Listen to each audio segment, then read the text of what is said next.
Okay, hello guys. So, ang gagawin natin, it's gagawa tayo dito na Bravo Auto Shop poster. So, we have here the car, lalagyan natin ng text, cars, then services, then yung images using the marquee tool. Ito. We have here the stroke, may tayong drop, shadow, then services, yung anong services na gagawin ng ating Auto Shop, then contact us, then yung map. So, ito lang yung gagawin natin ngayon. So, let's start. So, ang gagawin natin ngayon is gagawa tayo ng Auto Shop poster. So, to start with, so punta tayo dito sa File, New. So, create tayo ng canvas natin. So, I'll be using US paper, international paper, the A4 size. Sa other versions, you can go File, then Create, then Print. So, hanapin lang yung A4 size. So, A4 template na siya. So, this is now our canvas poster. So, first is, gagawin natin, is punta tayo sa shapes or just you press letter U. And sa akin, it's naka-ellipse tool yan. So, ang gagawin ko, it's rectangle. So, I will just select rectangle. So, be sure dito sa ibabaw nyo, it's naka-shape siya. So, sa ibang version is shape talaga na word yung nakalagay. Then, gagawa tayo dito as our background na layer. So, default color nito is black. So, black yung color. So, ang gagawin ko, it's gagawin ko siyang gradient. So, para gawin siyang gradient, so, punta tayo dito sa layer. So, double-click natin dito. Double-click. Or either, you just right-click. Then, you go to blending options. So, dito sa blending options, so, punta kayo sa gradient overlay. So, click nyo itong word na gradient overlay. Then, yan, that is the default color. So, ang gagawin ko dito, it's black dito sa baba, then red dito sa ibabaw. So, para ma-change ko para ma-customize ko yung color, so, pag click ko ng gradient overlay, so, ito ang lalabas. So, tingnan nyo talaga na, i-click nyo talaga yung gradient overlay na word para lalabas yung gradient overlay. Then, you click the gradient. So, this one is the gradient. You click this one so that you can customize the color. So, on customizing the color, so meron, iba dyan, it's walang default. So, ang default niya is you have to click this pins, ito. So, ito, it's black na. So, ang gagawin ko, it's click ko na lang itong pin na to. So, click ko itong white. Then, pag click ko to, so change ko yung color. So, click ko yung color dito. Then, lalabas yung color selection. So, be sure na naka-check yung web colors only para makikita mo yung limitation ng color. Kung saan lang yan. So, click itong red. So, yan. So, makikita mo change na yung red. Then, you press OK. OK. Then, OK. Okay. So, meron na tayong gradient na shape natin dito na layer. So, ang gagawin ulit natin, it's punta tayo sa, meron akong nilagay na link sa baba nitong video ko. So, just click it. So, it's a link for the drive na doon na makikita yung mga images. So, we'll just try to punta tayo doon sa drive na nilalagyan ko ng drive. Where is it? Okay, dito. So, Photoshop na files. So, sa Photoshop na files, so, makikita nyo yung mga images niya na gagamitin natin. So, I will just select the car here. So, just try to download this car. So, either you can download all this, folder. So, pwede nyo ma-download yan. Then, ngayon, downloaded na siya. So, punta ako sa folder. So, this is the downloaded folder. So, for now, so, ilalagay ko itong mga, depende sa inyo kung anong ilalagay nyo. So, sample, gagawa tayo ng poster. So, maglalagay ako ng car. Try ko drag yung car dito. So, okay. So, the car was being dragged. So, just have to press in.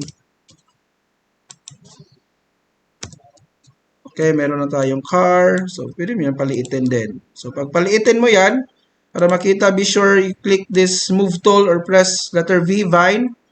Then, be sure na naka-check yung show transform controls and auto-select. Every time na ma-check mo yung show transform controls, lalabas tong mga points here. So, pwede mo siyang paliitin. Ganyan. Okay. So, you have to press the check here. So, ngayon, maglalagay ako ng text. So, sa text, so anong gagawin natin? It's just you have to press letter T or you press this here. Shortcut is you press letter T. Then, horizontal type. Then you click here. So, sa bago ng mga version, lalagas yung lorem ipsum. Pero sa this version CS5, ikaw tayo magtatatype. So, ang tatype ko, it's auto. So, press caps lock, auto. Then, just press Photoshop. Then, press V. Then, palakihin natin.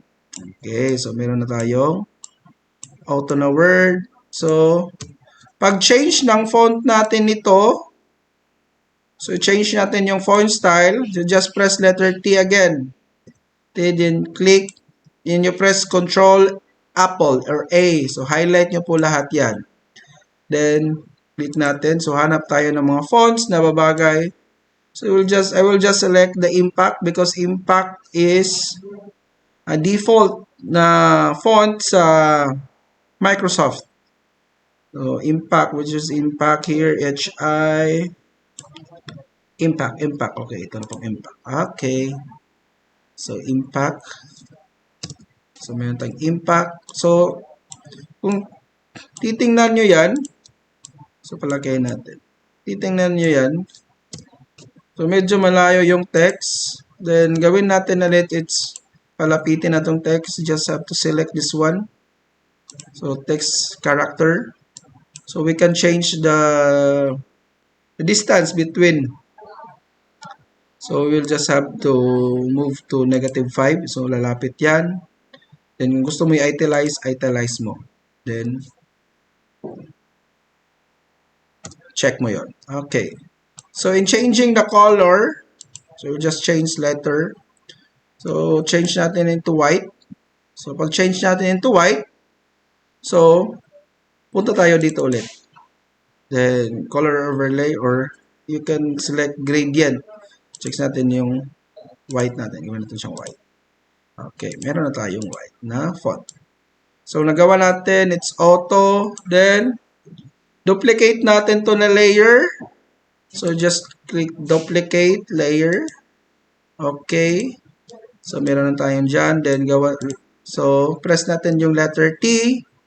Then, select natin, lagay natin yung shop.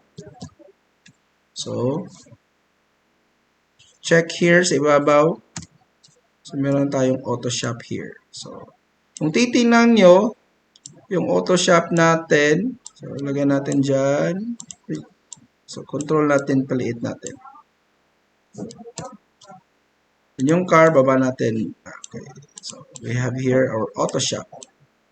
So, para ma-distinguish yung color niya, so, yung car natin sa ilalim, pwede natin ilagay sa ibabaw yung car. Okay. Para big sa ilalim yung layering natin. Photoshop. So, we can select the font here. So, let's try to change the colors into yellow. Kung babagay ba yung yellow natin. Okay, pwede. Pwede yung yellow natin. So, we can do the gradient siguro. Black and yellow. Babagay ba? Click natin dito. Select yellow. Okay, yellow. Medyo lighter. So, okay. So, lagyan natin ng stroke na white. Just select the stroke. Then, check here. Then, stroke. then drop shadow.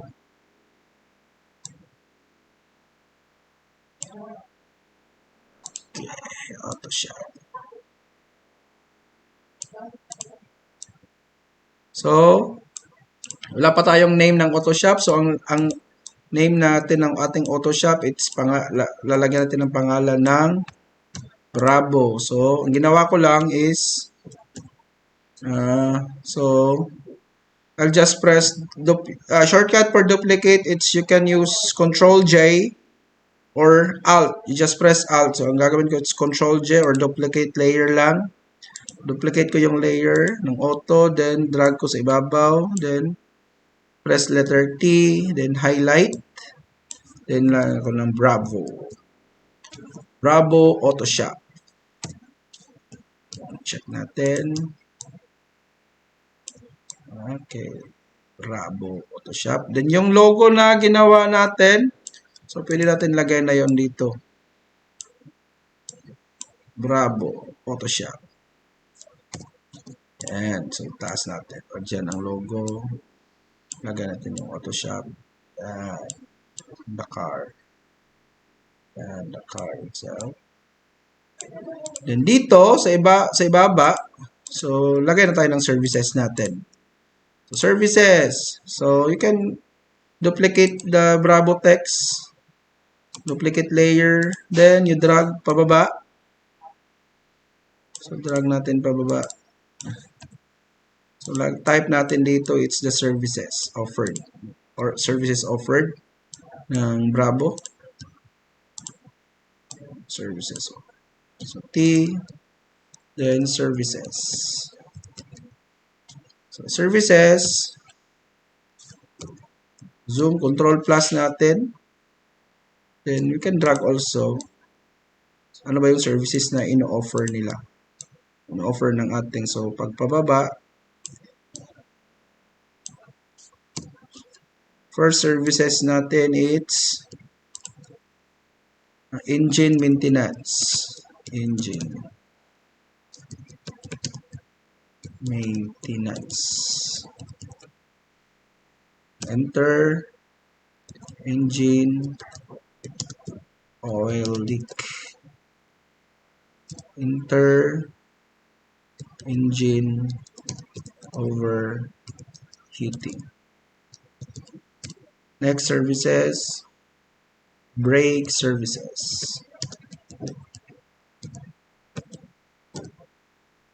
Filters. Air conditioning. Pa yung services nila. Brake services, engine, change oil. Okay na yan. Check mo lang yun. So, we have our maintenance na. So, we have here para that one. Okay. Then, lagay na tayo ng mga images. So, punta tayo sa folder natin. So, lagay tayo ng images dyan. Okay, medyo malaki yung image natin. So, pwede nyo paliitin lang.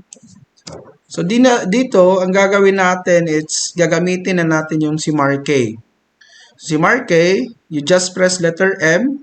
So, dito, sa Marquee, click mo to, then you right click, select the elliptical. So, circle ang gagawin natin. So, select natin. So, we have our elliptical, then you have to check if the layer is active sa image. So, just press shift, then select natin yung tao, yung mekaniko ng ginagawa niya. Then afterwards, once selected na, you press Control C, copy, then Control V as in Vine, paste. So dito, makikita mo na meron ng bagong layer. Then you can uncheck this one, yung eye niya. So deselect it. So wala lang. So meron na tayong circle. So you can resize this one. Press Shift, then drag pababa. Okay, so these are your images na ilalagay. Then do the same. So pwede natin siya lagyan ng drop shadow. Para maglagay tayo ng drop shadow, or stroke. So, double click tayo dito. Punta tayo sa layer style or either di mo matime yung double click, right click, punta ka sa blending options para sure na makikita mo. Then, punta tayo sa drop shadow. Click mo yung drop shadow. Then, you click the distance. So, meron na kayong distance. Then, the size. So, para hindi masyado yung spread size niya. Let's try to put down some stroke. Kung okay ba. Lalagyan ng white. White yung color natin. So, pwede. Pwede na. Okay. Then, do the same sa ating ibang mga images. Punta rin kayo sa folder. Dito, yung wheel alignment. Still the same. So, marquee pa rin. Click mo yung marquee. Then, shift. Select mo din yung image. Then, Control C, Control V. Meron tayo. Then, meron na. Okay. Yan.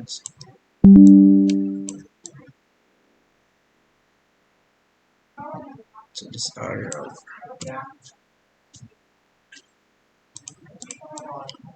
Okay, another. Same. Ito pa rin. So, ang gagawin pa rin natin, marquee pa rin. Yan.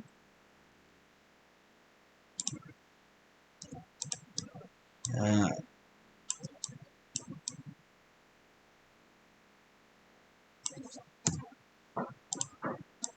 These are the ito na yung mga images lang ng mga services na in-offer ng ating Photoshop.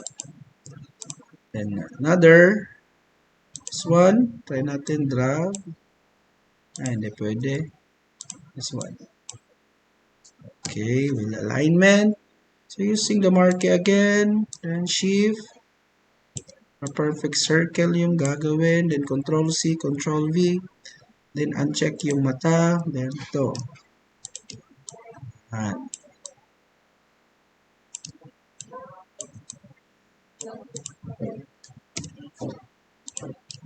So, pwede na yan kahit 4 lang.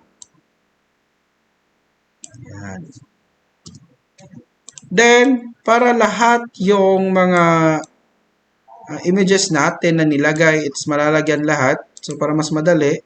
So, i-click mo tong layer na to na meron ng stroke at meron ng drop shadow. Right-click natin, then copy layer style. So, copy layer style, then click mo itong this one using the move tool. Click mo tong next images, then you right-click the layer, then paste layer style, di ba? So, do the same. Right-click, paste, layer style. Here, right-click, paste, layer style. Okay, so, meron na tayong mga services na in-offer. So, meron tayong Photoshop, we have the Bravo, then pwede maglagay kayo ng logo na dito. Then, lagay tayo ng contacts. So, sa contacts, text naman lang yon. So, you can use this one text also. So, you can duplicate here. Right-click, duplicate. Then, text. Lagay natin. So, contact. So, lagay natin. Contact us. 0912345678. So, tayong contact.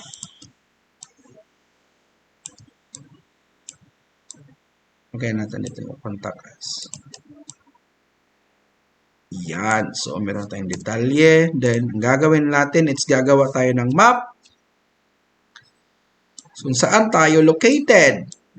Simple lang na map. So, gagawa lang tayo ng shape. So, sa shape, press natin yung letter U. So, we have to change the style lang na no style. So, change natin yung color into white. Okay, so, meron gawa tayo dito na simple lang na map. Okay, we are located at, okay, then, ano tayong shape, then gawa tayo ng medyo cross. We'll be using shape again, though we have to change the color into black lang para gagawa tayo ng daan. Daan. Kalsada. Kalsada dito. Okay, so meron na tayong road. Then, lagay tayo ng bahay. So, saan nyo makikita yung mga bahay-bahay? So, this is the location. So, kita tayo ng bahay. So, sa shape yun makikita. Just press letter U. Then, dito, yung custom shape tool. So, click mo yan. So, dito sa baba, check mo yung pababa. So, you can drag it here. So, makikita mo yung mga houses dito. Parang merong house dito. Kung wala talagang house, gagawa talaga kayo ng house. Meron bang template na house? So, kung walang house ka lang, so, gawa tayo ng house na lang. So, zoom natin. Zoom. Then, you press letter H. So, hand. Para ma-move natin yung, so, para medyo zoom yung gagawin natin. So, simply, gagawa na lang tayo ng rectangle. So, para bahay lang siya. So, anong color? Just color it black lang siguro.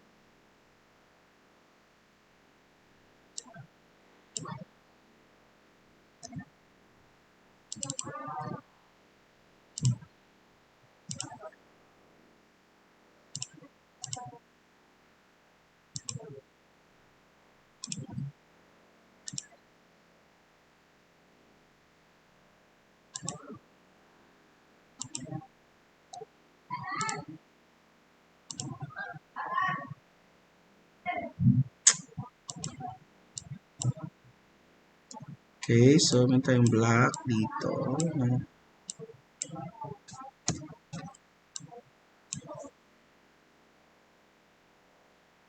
Then you go to triangle. So, paano gagawa ng triangle? Polygons lang tayo. This one, then gawa tayo ng 3 sides. Lagyan natin ng 3, then we have a triangle.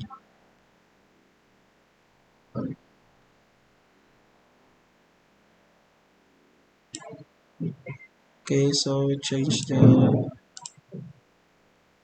so we have now the triangle. Okay, so bahay-bahay lang yung gagawin natin. And, natin dalawa. Here, so,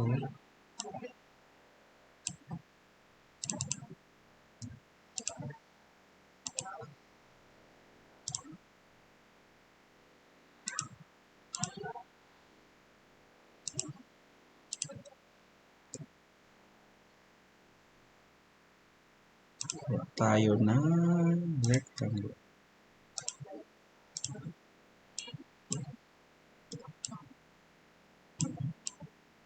Okay, so lagay lang tayo ng text ito.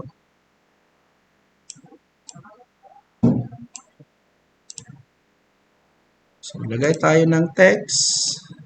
Gaisano.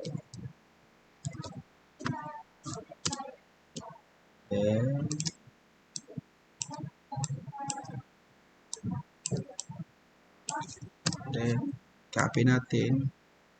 We are here. Bravo.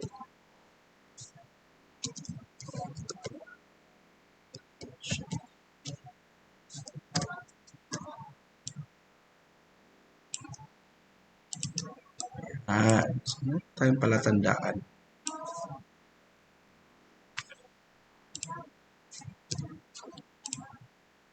Pwede na ganyan lang.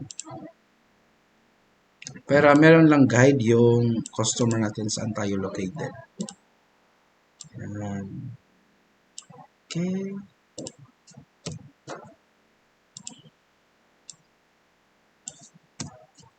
So, meron tayong location. So, meron tayong Bravo Auto Shop. So, services, change all, contact us, then the location. So, simple. Simple lang na poster. So, ito lang yung gagawin natin.